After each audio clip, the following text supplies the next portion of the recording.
यहाँ बाग फूल फल और जानवरों पर मुश्तमिल 10 छोटी उर्दू कहानियाँ हाजिर है। हर कहानी मुख्तसर, आसान और बच्चों के लिए मौजू है। एक सेब का दरख्त और चिड़िया। एक बाग में सेब का दरख्त था। रोज एक छोटी चिड़िया आकर उसकी टहनी पर गाती। दरख्त खुश होकर इसे एक ताज़ा सेब गिरा देता। एक दिन बारिश में चिड़िया भीग गई तो दरख्त ने अपनी शाखें फैलाईं और इसे पनाह दी। चिड़िया ने कहा, दोस्त वही जो मुश्किल में साथ दे। 2 आम और तितली। एक जर्द आम दरख्त पर लटका हुआ था। एक रंगीन तितली हर रोज आकर इसे देखती। आम ने पूछा, तुम मुझे क्यों देखती हो?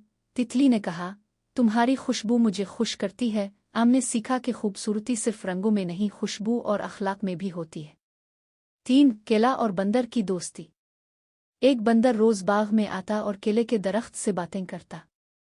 एक दिन बागबान ने बंदर को भगाया तो दरख्त ने हवा में जोर से सरसराहट की। बागबान ने समझा हुआ तेज है और बंदर को जाने दिया। बंदर ने दरख्त से कहा, दोस्ती कभी अकेली नहीं लड़ती। 4 नारंगी फूल और शहद की मक्खी। बाग में नारंगी रंग के फूल थे। शहद की मक्खियां रोज उनसे रस चूसती थीं। एक दिन बारिश से फूल झक गए तो मक्खियों ने अपने परों से उन्हें खुश्क किया। फूल खुश होकर खिल उठे। मोहब्बत छोटी हो या बड़ी, दिल रोशन कर देती है। 5 तरबूज और खरगोश।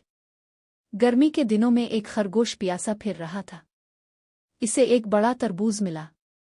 खरगोश ने थोड़ा सा तरबूज खाया और बाकी दूसरे जानवरों में बांट दिया। सब ने कहा, सखावत सबसे मीठा फल है। 6 अंगूर और गुलहरी। एक गुलहरी ने अंगूर का खोशा देखा मगर वो ऊंचा था। इसने कोशिश की फिर नाकाम हुई। आखिर इसने छोटी टहनी तोड़ी और खोशा नीचे गिरा लिया। गुलहरी ने कहा, समझ से मुश्किलें आसान हो जाती हैं। 7 अनार और मोर। मोर बाग में नाच रहा था। अनार के दरख्त ने कहा, तुम इतने खूबसूरत क्यों नाचते हो? मोर ने कहा, क्योंकि अल्लाह ने मुझे खूबसूरती दी और शुक्र करना जरूरी है। दरख्त ने सोचा कि शुक्रगुजारी भी एक खूबसूरत अमल है। 8 कीनू और चूंटियां। कीनू दरख्त से नीचे गिरा और टूट गया। चूंटियां इसके रस के पास जमा हो गईं। कीनू ने सोचा, शायद अब मेरी कोई कीमत नहीं। मगर चूंटियां खुश थीं कि उन्हें खाना मिल गया। कीनू को समझ आया कि हर चीज